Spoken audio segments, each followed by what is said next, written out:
Hey, everybody, and welcome to the Enlightenment Exchange. I'm so excited today. We have Sheila Glazov, author of What Color is Your Brain? John and Melanie and I have all taken the quizzes to see what color our brains are.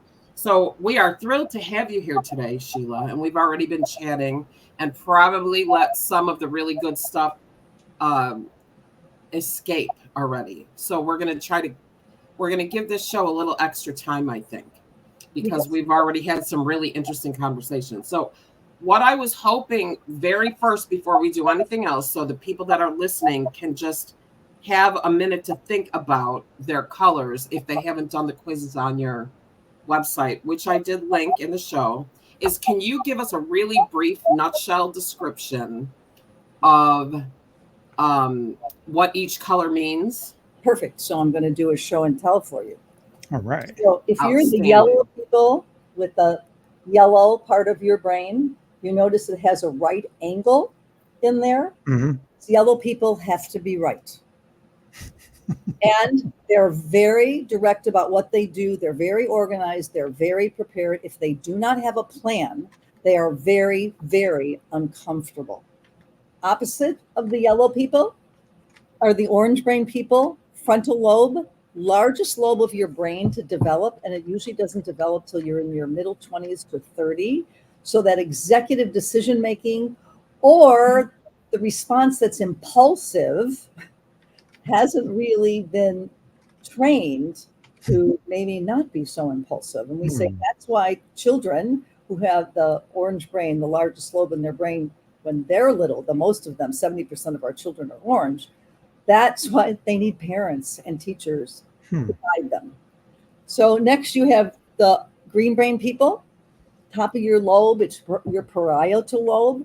Those are the people who like to gather the information. They are not the talkers. They're the people who process. So sometimes the blue people have a hard time with the green people because they're waiting for an answer. It's like a pregnant pause. Why aren't they saying something? Well, they're thinking before they speak because they never want to look stupid. So you have to be patient with the green people. And then last but not least are the blue people. It's your occipital lobe in the back of your brain. And the blue people are the talkers, they're the communicators. We wear our hearts on our sleeves. You know what we're thinking all the time. What you see is what you get. And we have to talk about our feelings. And so the green people process the feelings, the yellow people have to organize and make a list about their feelings. And the orange people just say, what's the problem? What's the problem? So it helps you see. And what we did talk about earlier is all these brain colors from your frontal lobe to your occipital lobe and your temporal lobes and your parietal lobe make you into a rainbow. You are a blending of all those colors. So depending on the situation, you can pull what you need out of those wonderful attributes and abilities. And what we said before is you may not be the same at home as you are at work, in your community, with your children, or in your romantic relationships. So you can change. And that's why, for me, and I was talking to you about Myers Briggs, which is so wonderful. And many of your listeners have, watchers have done Myers Briggs. It is the oldest, it's the mother of all the personality type indicators. However, it is a combination of 16 letters put into 4 letters. And if you have any issues with that, that makes it difficult. Plus, you are put into those letters. You don't blend or change. And for me, I wanted that also for the children. So that's where What Color Is Your Brain came from. And what Princess Shayna's Invisible Visible Gift was the first book before What Color Is Your Brain. Oh, you wrote that first? Yes, I wrote that first. No kidding. Yes. Wow, that's really interesting. I had just assumed it was the other way around. No, I told you it's the children for me. Yeah. Well, I think so. One of the main reasons that I'm so fascinated and interested in this is that you have Myers Briggs, but you also have astrology. You have people who do Akashic record work, energy work, we're all given archetypes of one type or another. Right. And I often wondered, like, what was the point, right? You know, why is this important? Why does knowing anything about my astrology help me? What is it good for? And so the idea that what you've done is so dialed in to the colors that you identify different attributes, I think really is so helpful to people, because I remember one of the first times I had a realization about this was when I was working with an astrologer, and she told, my sun sign is Libra. I've always known that. But some of the attributes of a Libra are just not me. And I was like, this doesn't make sense. And then when she told me my moon sign is Aquarius, and what that means is you want to do what you want to do when you want to do it, I was like, oh, that's it. And you That's also said it. it didn't make sense to you.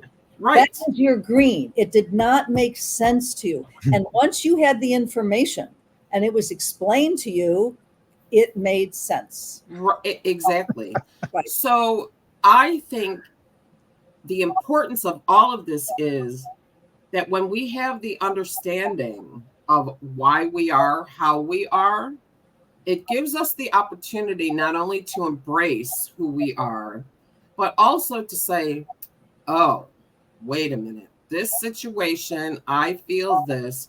That's my green kicking in, when really what I need is my blue compassion, or whatever. Yeah, that's a good way to say it. I like that. Right? And Yeah. and it's I think a really amazing part on my quest of the last 2 or 3 years of really learning to meet people where they are, because I get it. Why don't you? Like, that has been my struggle. That's your green. That's your my green. whole life. We've I get it. Why don't you? Right. So that brings me to one of my questions. Can people change their dominant color? Okay, because for me, I was kind of a surly, geeky, analytical programmer in my 20s and 30s, and then mid 40s or early 40s, kind of had my spiritual awakening, and my personality over maybe 2 or 3 years shifted dramatically. Compassion was just kind of a natural outpouring of that. So I kind of changed, I guess, from probably green, yellow to blue. Yes. And that life does that to us, John. Okay. Yes, indeed.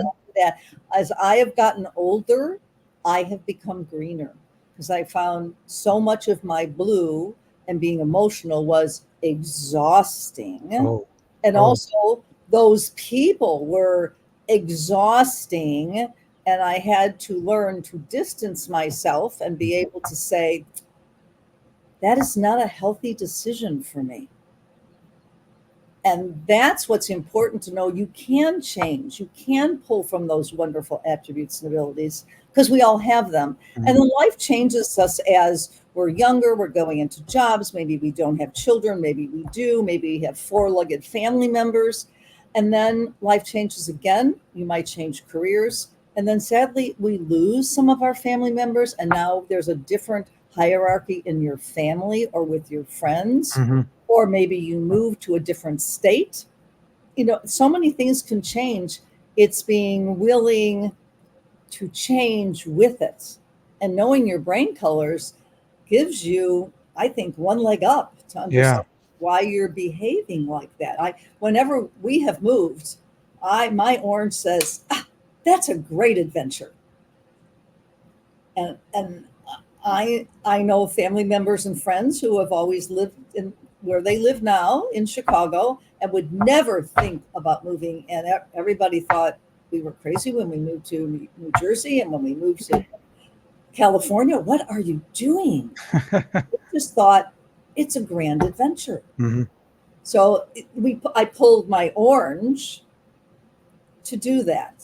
Right. Kind of take that forward, and it gives you the right energy to make it an enjoyable experience rather than a painful one. And for blue people, you have so many friends. When our youngest son had his third wedding, really his second wedding, two in Brazil and then one here, the photographer said, I have never been to a wedding with so many different kinds of people.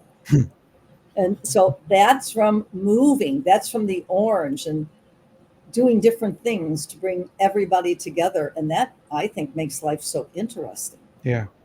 Lots You of mentioned boundaries a few minutes ago. Is the boundary person, is that the green? Like, hey, you said something like, I need to step away or push this away a little bit. That's not a healthy decision for me to make. That's the green coming out? That's green, but I think all of us can do that, John. All of us need to do that. We see that now. You see that with families and friends and politics, and people not see certain people, or they don't talk to them anymore, or whatever it might be. They have said that's not a healthy decision for me, no matter what your brain color is. Okay. All right. So yeah, it's not like we're bound to that. There's things we need to do outside of that. Right. And to make the effort to grow, and even with technology and our computers. And I mean, I was so glad that I had done an interview on StreamYard before, because I knew what to do. I needed to go to Chrome and do this and this, whatever. So just learning those new things, the green part of me says, that's wonderful. Yeah. Yep. I guess I do have some elements of green because I like to, dig into that stuff and really gather information. You're a reader, John. True. Yes. Yep. Readers gathering knowledge and having constantly all the information is very, very green. Got it. Okay, that's helpful. Yeah, that helps me realize I'm not 100% blue. No. Again, you're that rainbow, and if you look at a rainbow, you'll see that one color blends into the next. It's not definitive. And I love that. So you don't have to be yellow all the time, or green or orange or blue. You can blend that. And that enhances your life. I think that's the gift you get, all the different kinds of people you have in your life. Yeah. So the other thing Angie and I talked about to help your people who are watching, listening, to think of this as if you're at an intersection. Remember that, Angie?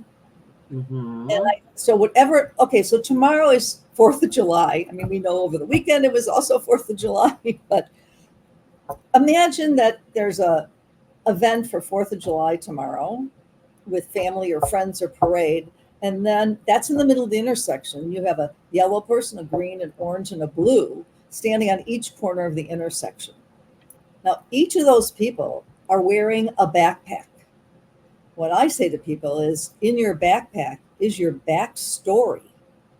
Now, you know your backstory, but the people on the other corner may have no idea of what's in your backpack. And sometimes it takes an experience to happen, and you say, oh, that is in my backpack. I remember that when I was a kid, or my first job, whatever it is.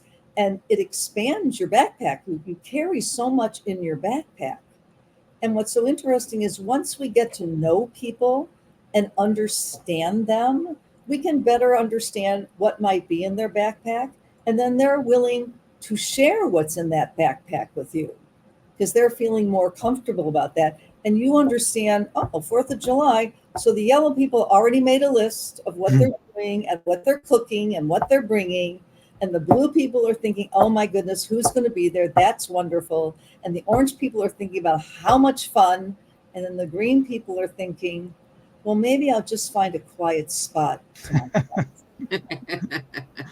But as Melanie said a minute ago, all of those perspectives are really fine, because I always say to people, it's whatever your perspective is, as long as if you're not abusing the situation and bully behavior with your brain colors, because that happens with people also with their brain colors. So sure. The yellow people tell the would, shoulds, and have tos, and you have to do that. And the green people don't say anything. They're like the movie The Big Chill, and they make you feel so uncomfortable. And the blue people, many times, they do passive aggressive. And sadly, the orange people will be physical. They'll stop their feet, they'll throw something, they'll break something. And that's not always, those four behaviors are not always the most healthy behavior to have. I think that's why balance is really important. And because I mean, don't tell me I should do something. Don't tell me I'm not doing it. I don't care I don't care who you are. Don't tell me, you know what you should do, because I'm not going to do it. Even if it's something I want to do, I'm not going to do it because you told me I should do it. Not happening. Like, that's shoulds, the woulds, and the have tos. Cannot deal with it. And that's once you have the information, though, Angie, then it's like, actually, you know what? I am going to do that. I'm just not going to tell them. Or else you say to them, I know you think I should do that. However, I need to do it in a way that's healthier for me. And when I can do that, and it's a better time for me. And then honestly, what I've noticed lately is that I'm saying, I'm telling you this story, whatever it may be, not because I want you to fix anything. Right. I'm telling you this because I need to verbalize it. I need to get it out there. I need to talk it through for myself. I don't need your suggestions. I appreciate that you want to help me fix this, but I just need to speak it through so I can figure out how to fix it for myself. Right. And that's your blue. You need to talk it through, but your green needs to do it on your own terms. Absolutely. 100%. And the blue people will do it because they don't want to upset somebody. That's, the pleasers, that the little girls in the 50s being the pleasers and the good girls. That was really very difficult. Oh, interesting. I hadn't connected that to history. Oh, of course. And then you have the yellow kids, and wow, they were a problem. That kid was always a problem. No, they just had a different way of learning or living their life or things they had interest in. And so you look at all that and you realize, and the green children who just didn't really want to participate, and even now the adults who really don't want to participate, it's not that they don't like you. It has nothing to do with you. It only has to do with them. Right. If you would make the effort to understand them, you could have a much healthier relationship with them. And as it relates to kids, because I was constantly in arguments with the teachers of my youngest son, because he learned very differently, and they just were so set in their ways and so set in their curriculum. And I would say to him, you have the right answer. I'm okay with that. I don't really care what they say. And that's as an educator, that's what hurts my heart, because the yellow system of education really hasn't changed very much. And here are the rules. This is how it has to be done. And now there are even more rules. Now there's even more restrictions. Now they're really telling you how to teach. And the diversity of our children is so important, especially after coming through COVID. Our Brazilians live with us through part of COVID because they were moving from their house. So my grandchildren were in the house with us. And that was really very, very difficult for them. And it was good that we all knew our brain colors. And that made it easier under a very difficult situation. But our education system, sadly, Angie, they're still teaching the way your son was taught. Oh, absolutely. And so that was in he was born in 1987. So that was through the 90s. So that was when I really noticed that they wanted to slap those alphabets on the kids and give them Ritalin or whatever, ADHD. The kid is not ADHD. I'm sorry to know now. He's bored. Right. I had that with our eldest son. He's highly intelligent and he was bored. And so when I hear friends talking about their grandchildren or whatever in school, and oh, well, he's struggling and this and that. Stop. Pay attention to this child, because I'm here to tell you everything you're telling me I recognize about my children. Yeah. Everything you tell me he can do, I recognize about my children. And neither one of them needed that label. Neither one of them needed that intervention.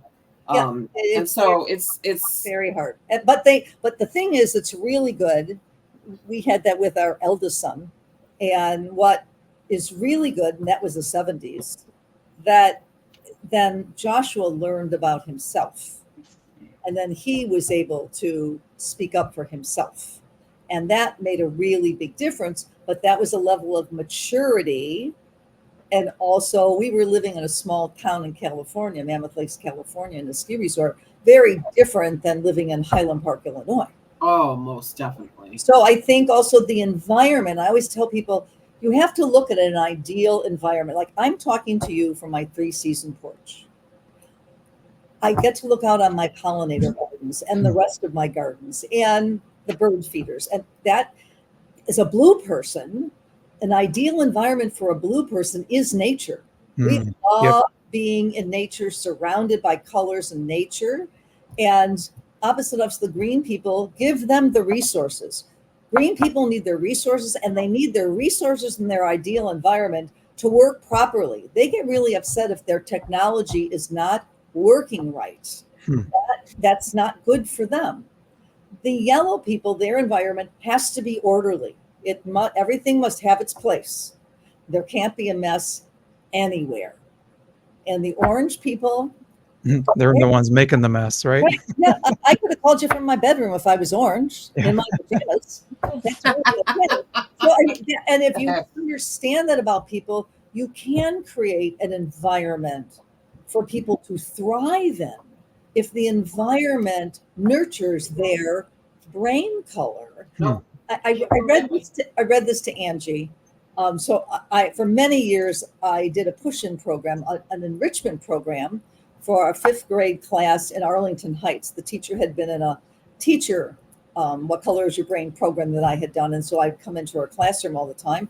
And the school bought Princess Shana books, and it was wonderful. So I was doing a chapter, and in the chapter, it's the Princess Shana is born on the 2nd day of the 2nd month of the new year, which is the day I was born and my grandson was born. So I come to class, and this little boy sends me this letter, which tells you all about the children. It says, "Dear Sheila, before you open this up, I want you to know how much of an author you mean to me. You are an author who brightened my path, who let me think, who made me strong, and who let me be the way I am. Thank you, Max." That letter was not about me. And I said, "Max, thank you. It has nothing to do with me. It has to do with you and what you learned about your praiseworthy gifts and what village you live in, because you live in the green village, but your family lives in the orange village." And what a difference, this child. It was just, now this is an 11-year-old 5th grader.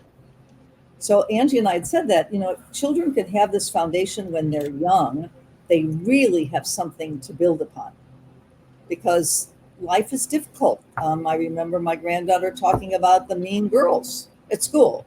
And then my grandson can you talk a little bit more about that, the bullying and the... Yes. Because that is on your website, and I want to hear it firsthand. What's really important is that you have to recognize the bully behavior first. Some people don't recognize that they're being bullied. And then you have to redirect that bully behavior, so then you can get on in your life and not have that bully bullying you anymore. And it's very different in fact, it's on my website, and I've also blogged about it. It's in the book. And in fact, it's in the healthcare book, because I learned that's from one of the nurses that she said, I thought this was amazing, that the older nurses were bullying the younger nurses. So the veteran nurses were bullying the younger. I can see that. attributes. And Yeah. I thought, Same as in other corporate situations. right. So it happens. It happens all over, John. Our youngest grandson plays baseball, and the Glazov family is not a large family. So I said to Jonah, "You're going to grow. Your dad didn't grow till he was 14 years old. Jonah, you'll grow." Now he's like a weed. But he said, "Oh, Mimi, the boys are bullies too, not just the mean girls." Yep. And social media, it's pervasive, and our society, um, its moral compass has changed, and our children see that. So we have to give them a good foundation and acknowledge them. I always talk about their praiseworthy gifts, so they know it's praiseworthy about themselves. Very important, because they don't always know that. And to me, it's your self-esteem. It's an inside job.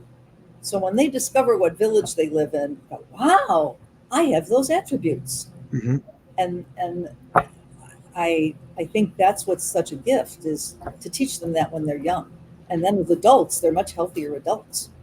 I have a 10-year-old son, so the book is right exactly at the right time for him. So Yeah. And when you read the book, John, when you read the book, the most important thing is you reread a chapter, but then when you're finished, there's a gift giver's guide in the back of the book. Okay. At the end of each chapter, it tells you to go to the page of the gift giver's guide, and there's a little summary of the chapter, and there are 2 questions like, what does your kingdom of kindness look like? Have you ever exclaimed Rimziavio? And then the kids always want to know what Rimziavio is. And so I always tell them, when you're trying to solve a problem, and when I would teach creative problem solving, you have to look at from a different direction and see things backwards, forwards, and in different directions. And when I was writing the story, I called my mother and I said to her, "Mom, what do you think of this word, Rimziavio?" She said, "Oh my gosh, Sheila, it's so lyrical. What does it mean?" I said, "It's Oy vey Izmir backwards." Perfect. Oy vey Izmir means, oh, woe is me. Yep. So if you turn it around and you discover an answer, you don't have that feeling of, oh, woe is me. Well, the kids are great with Rimziavio. In fact, that's one of the songs we've talked about for the musical at the Row.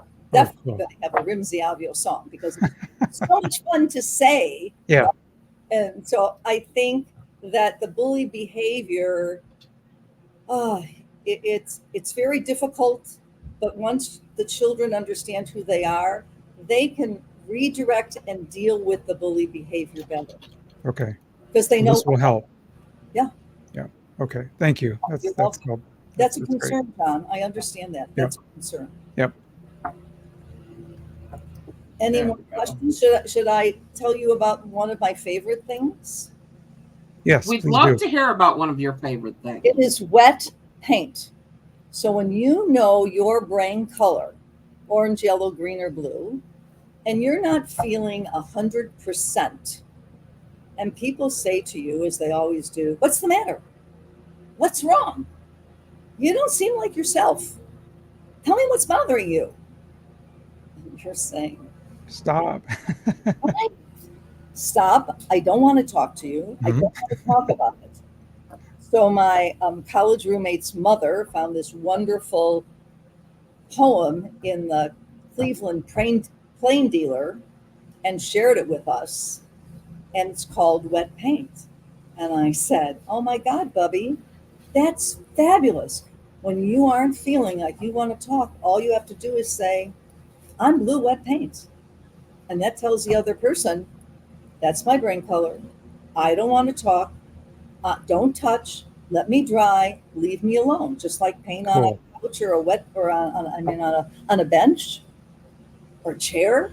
Just let it be. Don't touch. Leave me alone. And it's a nice way of saying it instead of, "Leave me alone. I don't want to talk. You're really hassling me."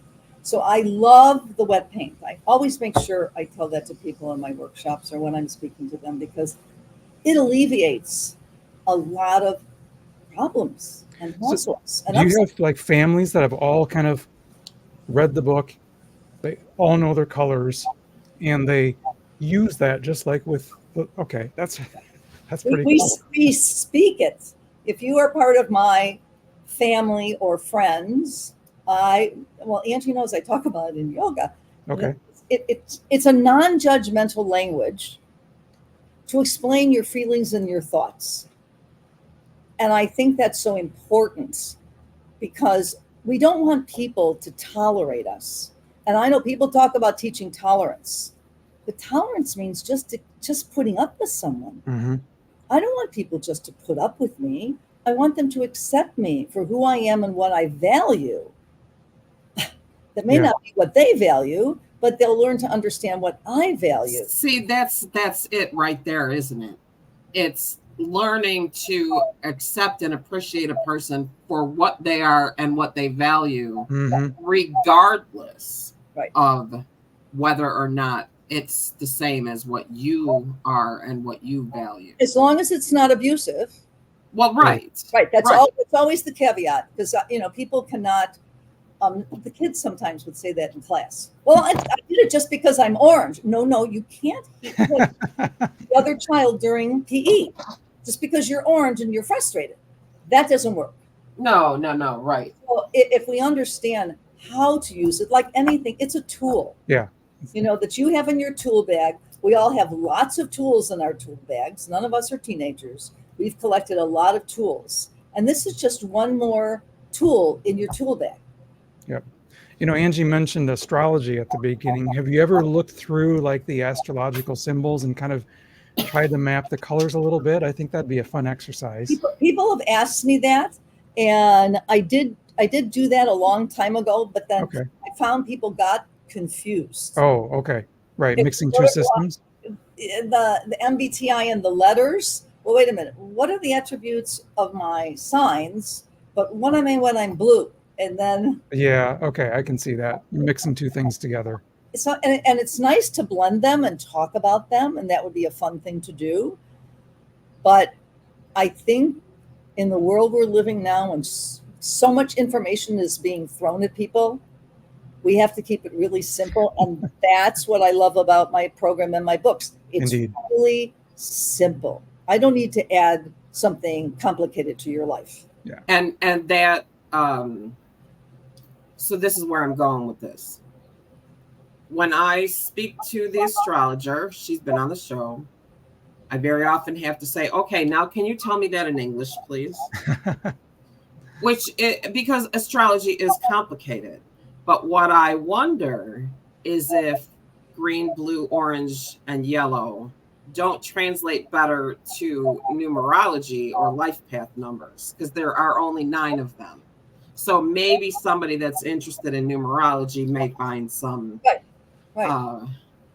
May find some. See, I believe that you can take all the tools in your box and you can combine them in a way that works for you. Right. To create something that really helps you. So I love that this is another one of those tools and a simple one to learn. Not only that, but if I'm correct, you teach teachers how to teach this, right? Is that something you're working on? Oh, yeah, they're doing a train the trainer program because, I used to go into schools all the time. But since COVID, you can't Oh. anymore. So that's why I'm so thrilled about the musical. And I think what I also want to tell you is when we talk about the 4 colors, that everybody has a comfort color. Like John and I were saying, we're blue. Yep. And we understand that blue. And then we have a blending color, and that comes next. And that for me, that's my yellow of being organized and getting everything done like before this interview. I just, had all my papers done and had everything listed out and whatever, and made sure I was ready. All the pencils lined up, right? Yes, and they were colorful pencils. And the yellow. And then as I've gotten older, my green is now my convertible color, which can go up or down. My last color is my orange or my shadowed color. That's like having a cloud over you all the time that makes you uncomfortable. It's not a good place to be. So I've seen my orange move down and my green move up. Mm-hmm. And so we can do that with those 4 ways of looking at your brain colors. And I like that you can change them, you can move them. And again, depending on the situation, you can also do that. So if we think about your comfort color, your blending color, your convertible color, and then your shadowed color, then you recognize that different behavior for yourself. Yeah, I didn't realize those other names actually make a lot of sense, you know, for the whole rainbow that you talked about earlier. You have elements of each of them, Right. and they have roles almost. Well, I think also, so you live in Grand Rapids. Are you familiar with Midland, Michigan? Oh Tom? yes, Okay. yep, Okay, nice so botanical gardens out there. right, I've been there, and I used to teach at the Creativity Center, the Dow Center. The Dow Center, yeah, that's Wonderful. wonderful.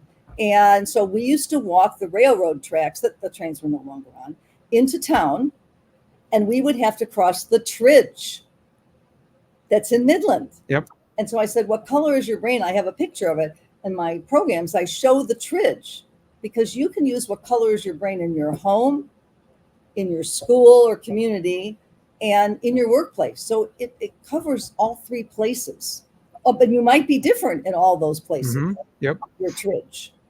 So if you understand that, that is a perfect visual for people also to understand that that personality can branch out and be other things. Mm-hmm. I think that's much more fun than thinking you're just right, an INTJ. the Right. water and that's all you can be.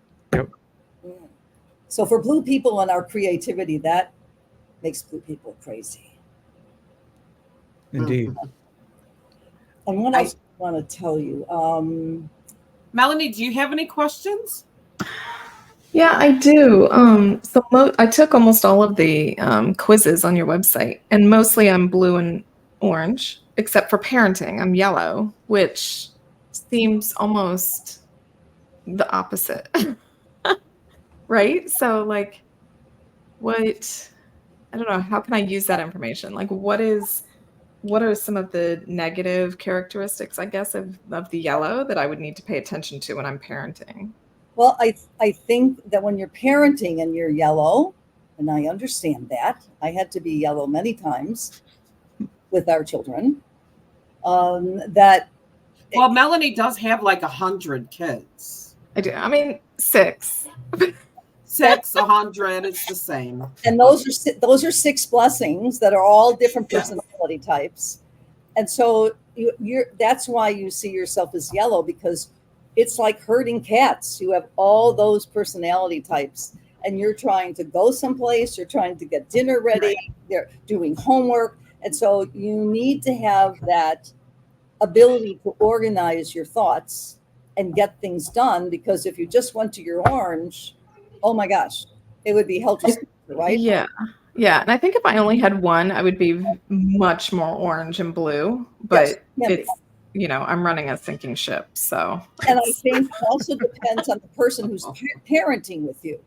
If you have a person, there's no one, it's just me. So it's you. So, and so you are quote unquote, as one little boy said in 5th grade, he's rependable.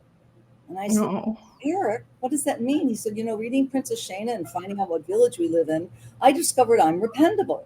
I said, really? He said, I'm responsible, I'm respectful, I'm accountable, and I'm dependable. Oh, good. Oh, I love that. I always give Eric attribution when I'm talking about him and in the books, because I hope someday he finds me or I find him, because that is wonderful. He's rependable. And so that's what you have to do with your 6 children. You have to be rependable, Melanie. And that's what yellow people do that. And then the yellow people look at the orange people. Once I was doing a program with salespeople and the administrative assistants, and they were talking about the orange people.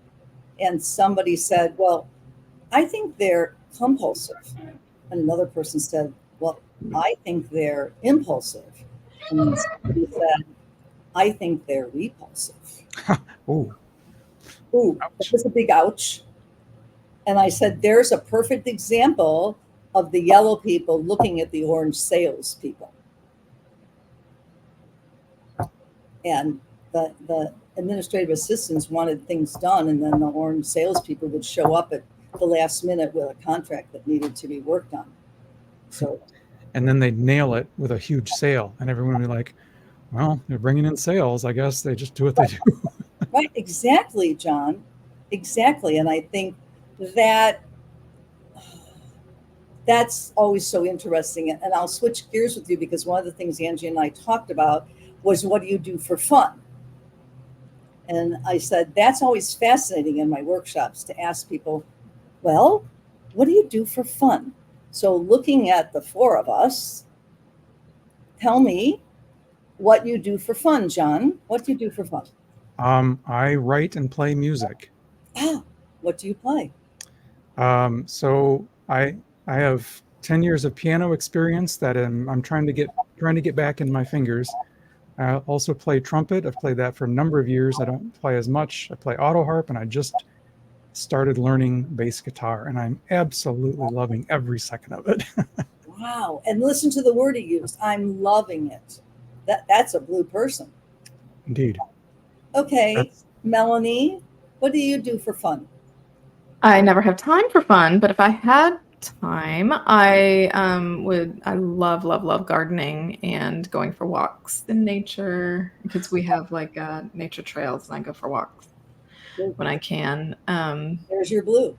Mhm. Yeah, just sitting out on my deck, just because I'm surrounded by nature. I just love it. It fills me up so much. I too. I totally understand that, except when I have I would love your deck. Or your lanai, whatever the room is. the three-season porch that Yep. leads to it. Yeah. But we had a turkey vulture flying over the weekend. And Mhm. that nature was really not too beautiful. That was really, Yeah, no, it's not. It was really unusual. So Angie, what do you do for fun, my friend? That's really interesting. An interesting question. Like, what do I do for fun? I mean, What shows you watch? I do this show. This is fun. TV. Some TV is fun, like The Traders. That's fun. But like actual fun. Well, you go swimming every day. I don't. Well, I walk, but I don't do it every day lately because of the weather. But True. I mean, I love that. I love being in the water. I don't know if I would call it fun. Do you consider our yoga class fun? No. It's for your good health. I enjoy it. I love it, especially the first Monday of the month when we do restorative yoga. Right. But actual fun, like fun, I don't know. I don't know that I can actually answer that. Like, That sounds like a green answer. right? What would I do? Yeah. Well, then you should think about it. That's your green. So that Well, I mean, I do. There are things that give me joy, okay, but to me, joy and fun are different. they can be. You know, like what gives me joy? What gives me joy? Watching my kid walk up the driveway from across the street. That gives me joy. Being in the water when I can get out in the pool. That gives me joy. But I don't call joy fun, if that makes sense. Yeah, Isn't that weird? No, it's not weird. It's totally green. It's perfect. It's perfect. You're a perfect example. So I always love this in workshops because then we go around the room and people see who's there and they stand up and say, I'm a tap dancer. I'm a gourmet chef. It's amazing the things that people do for fun. Yep. I tell people that I'm a hooker and they go, what? I said, I crochet. You crochet. Yeah, right. I do that too. I knit and crochet. And so that's fun and enjoyable. And then I put a slide on the slide, and here you hear this very large, it's very loud sound coming, and then you see a picture of my husband and I on our ultra bagger Harley. Oh, wow. Now Right, that See, now would be that's fun. interesting. So that was shocking. And so I said to people, so you can't tell by looking at people who they are and what they do for fun. I said, Oh, interesting. I'm a hog Harley mama, and I ride on the back of a bagger in black leather, and I'm a biker bubby. And then everybody laughed. Well, okay. That would be fun. Only I would never get on the back of the bike that my husband was driving unless it was a three-wheeler. And he won't do a three-wheeler. There are So lots of three-wheelers. out. Those are cool though. I think, it's just, it's so individualized. And again, it's the brain colors. And That is, if you think about yourself, just think about yourself as a gemstone. And you're multifaceted with all the different things you do at home or at work in your community. You're a multifaceted gemstone quality person. And depending on the setting of that gemstone, that's how you respond, because you're different in different settings. right. So think about people who have earrings or necklaces or rings or bracelets. They're all set differently, and they can be set with the same gemstone.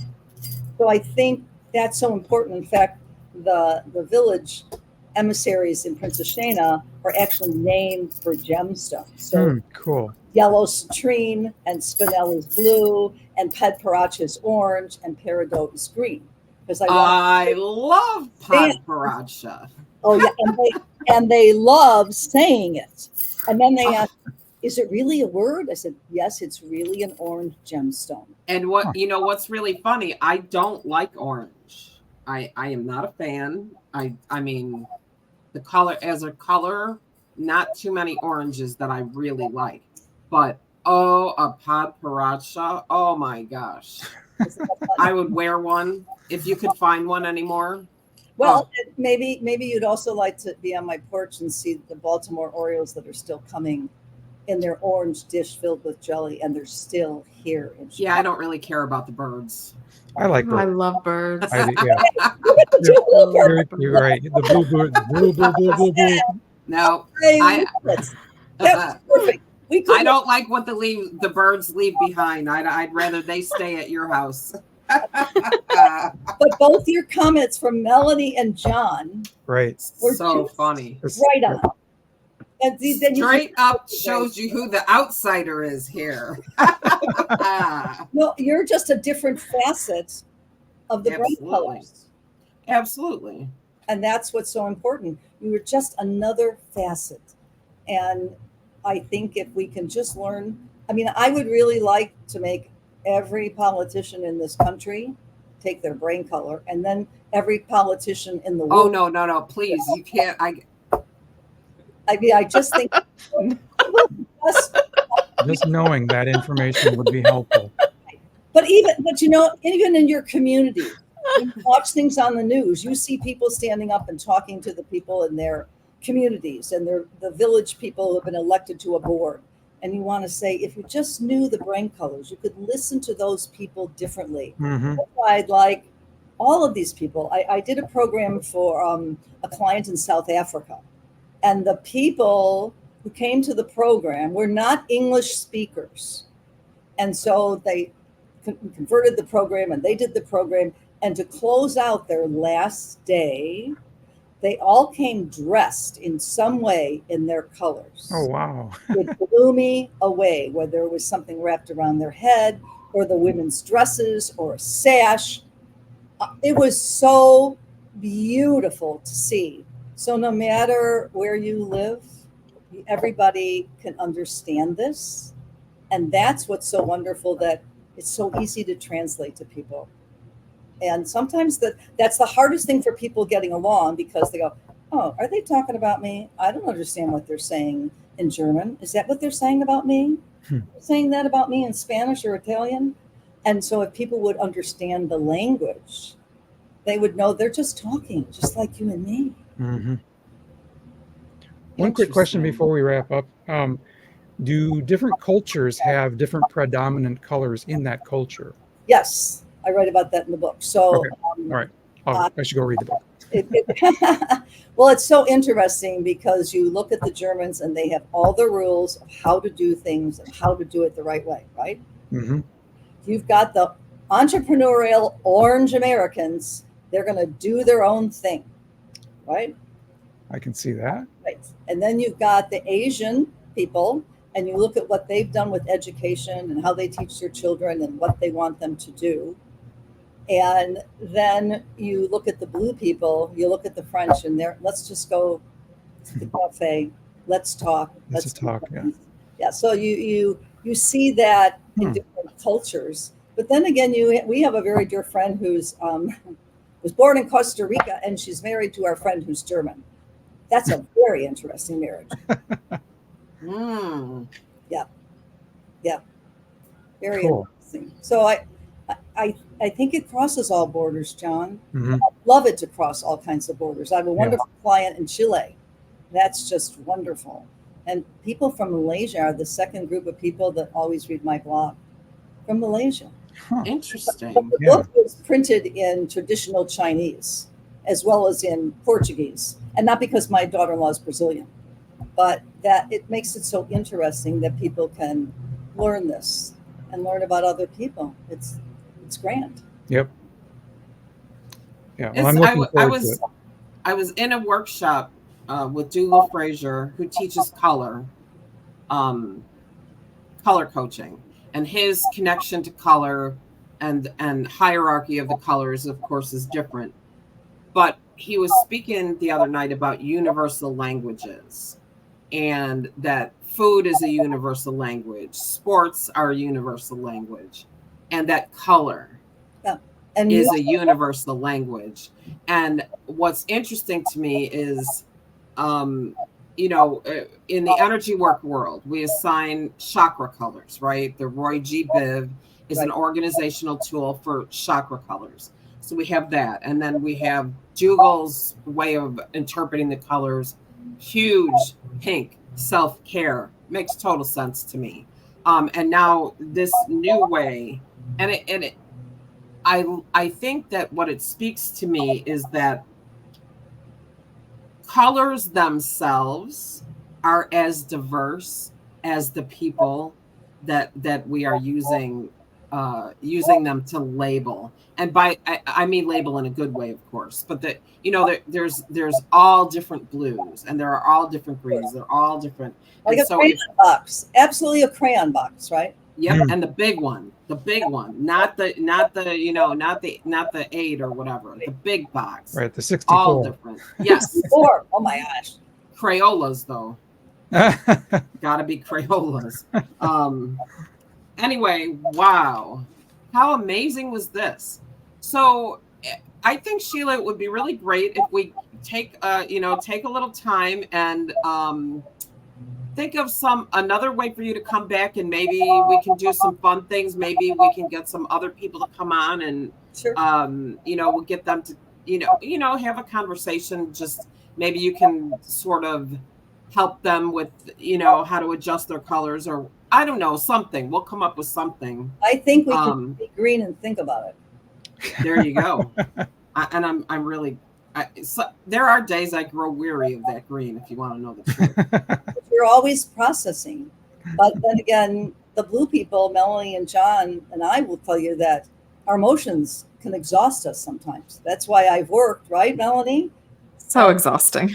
Right. So work at being green, because our blue just, it takes over, and it's, you have to make a healthy decision, and limiting your blue. And as you get older, Melanie, trust me, it gets better. It's interesting to watch, because I think about how I was in the different decades of my life, and see how different I am from then to now. Mm-hmm. But all that time that I have to sit and plan out a phone call before I make it, or like when I used to leave a message on my voicemail when I had my office, where I would have to sit down and write that out, or I would be redoing it like 25 times. That's exhausting. That's just exhausting. I have done the same. I've done exactly the same thing. I mean, I just love. So I'm going to give one more, and then we'll wrap up, because we've gone, over like we thought we would. Is I encounter so many people in my work that are trying to figure out what makes them tick. Mm-hmm. And I am so happy and thrilled to have another tool that I can turn them on to say, okay, well, astrology doesn't resonate with you, then let's take a look at this and see. Now go find out what color is your brain, and Go from see if there. that helps you. You know what I mean? Like, it's Yeah. just Right. because And so color, many struggling people. color is your greatest stimulant. It's very powerful. You look at the people who decide they want a red car. Boy, you notice the red car. Mhm. Oh, I am here to tell you, I had a blue car. And I bought the blue car because I wanted my car to stand out in the parking lot. And the minute I bought that blue car, everywhere I turned, I saw blue cars. Yeah. So I still have the blue car. We didn't trade it in, but we went and got a new car, Rogue, because Rogue, like Rogue, but red. I have never seen so many red cars in my entire life. Like, it is just unbelievable how many red cars I see. Now you are now you're aware of that because it's something significant in your life. Exactly. Right. And so for me, I used to be a redhead. My mother was a redhead. My grandmother was a redhead. So I come from a family of redheads. And also, when you were a kid, you were the kid who was always noticed in school. Mhm. Oh, yeah, because you stood doing out. something different. Right, exactly. It is, and I also found that if I did a program or people called me, so you were the redheaded speaker at that conference, right? Like, well, Yeah. So I think it's so interesting because color is very powerful. It's a great stimulant for people to be aware. You know that when you have a red car, that the police are going to notice you a little different than if you're a white or a black car. So it just depends on. It makes me think of the pots on my deck for the hummingbirds. We have it attracts the hummingbirds. They see the red. They're attracted to the feeder, but boy, they love the natural flowers. It's remarkable. Oh, yes, Interesting. absolutely. I think, we know that even the clothes that we pick out, you see some people and how they're dressed, they want to be noticed. Those orange people, you see lots of orange people, how they're noticed. We've been watching the trials for the Olympics, which has been phenomenal. They are the most beautiful young men and young women. These athletes are gorgeous. It's interesting to see how some of them dress. You can tell their brain color just by what they're wearing, and they're in these Olympic trials. Really fascinating. Really fascinating. So what happens is it enters your life. Well, I've been doing it for so long, over 30 years, that it's part of my speech. My family talks it. My friends talk it. We all. It's this like a little shorthand. Yeah. Quick and easy. Yeah, it's amazing. Yep. I'm It's going to make it amazing. part of mine. Great. And Coventina listens. She is a very, very loyal listener. She's blue, she says. So thank you again, Coventina, for listening. We love that you stick around. That's lovely. Sheila, you will have to come back and talk with us again because this was great fun. My pleasure. Now, this is the Enlightenment Exchange, and if you have not yet done it, please reach over and hit that subscribe button. They're climbing a little bit. We want to get to 100 because, that would be fantastic. Anyway, thank you all so much. Melanie, John, great to see you. Yep. Thank you. Sheila, thank you so much. And thank you, listeners, and we will see you next week. And we'll tell you what that's going to be about when the time comes. And enjoy the 4th of July tomorrow, even if you. Oh, yes. If you're in the U.S., enjoy the 4th of July. Bye, Thank you so everybody. much. Thank you, Sheila. My pleasure.